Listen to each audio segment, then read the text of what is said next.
எப்படி இந்த கால் வந்துச்சு ஆக்சுவலா தாஜ்க்கு? கால் வந்துட்டு கென்னன் கேங்ல ஒரு 2-3 பேர் சஜஸ்ட் பண்ணாங்க போல.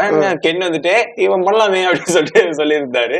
அண்ட் அவரு கூப்பிட்டு ஆபீஸ்க்கு போகும்போது நரேட் பண்ணாங்க. நரேட் பண்ணும்போது கென் வந்துட்டு ஓப்பனா சொல்லிட்டாரு, ஏய் இங்க பாரு, உன் சீன் வந்துட்டு உன்னோட மத்தவங்களுக்கு எல்லாம் காமெடி கேரக்டர், உனக்கு வந்துட்டு காமெடி எல்லாம் இல்ல, உன்னை பார்த்தாலே டென்ஷன் ஆகும், உன்னை பார்த்தாலே வெறுக்கணும்னு தோணும், ஆனா நீ வெறுக்க வச்சுட்டனா நீ ஜெயிச்சிட்டடா அப்படிங்கிற மாதிரி சொன்னாரு. அந்த அப்ரோச் எனக்கு ரொம்ப பிடிச்சிருந்துச்சு. ஏன்னா யூஸ்வலா வந்துட்டு ஓப்பனா சொல்ல மாட்டாங்க, இந்த மாதிரி ஏதாவது ரோல் இருக்குன்னா வா தம்பி பாத்துக்கலாம், செட்ல வா பாத்துக்கலாம்ங்கிற மாதிரிதான் இருப்பாங்க. இல்ல வந்துட்டு தம்பி ஒழுங்கான ரோல் தான்ப்பா ஆனா இப்படிப்பா அப்படின்னு நம்ம சொல்ல மாட்டாங்கல்ல.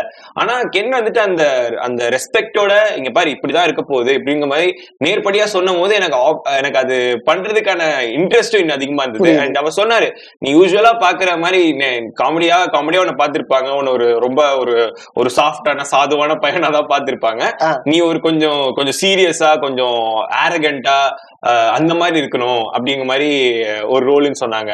அது எனக்கு ரொம்ப புதுசா. நான் வந்துட்டு அவங்களே வந்து என்ன இடிச்சாலும் நான் தான் சாரி கேட்கற மாதிரி ஆள் நானு. என்ன கூப்பிட்டு நான் நேர்ல எல்லாம் வந்துட்டு இப்படியே சாரி ப்ரோ அப்படிங்கிற மாதிரி இருப்பேன். அந்த மாதிரி பையனை கூப்பிட்டு இந்த மாதிரி ஒரு ரோல் கொடுக்கணும்னு நான் நினைச்சதே வந்துட்டு எனக்கு எப்படி கென் நினைச்சாரு எனக்கு தெரியல. பட் ஹோப்ஃபுல்லி என்னால முடிஞ்ச அளவுக்கு ஜஸ்டிபிகேஷன் கொடுத்தேன்னு சொல்லிட்டு நம்புறேன்.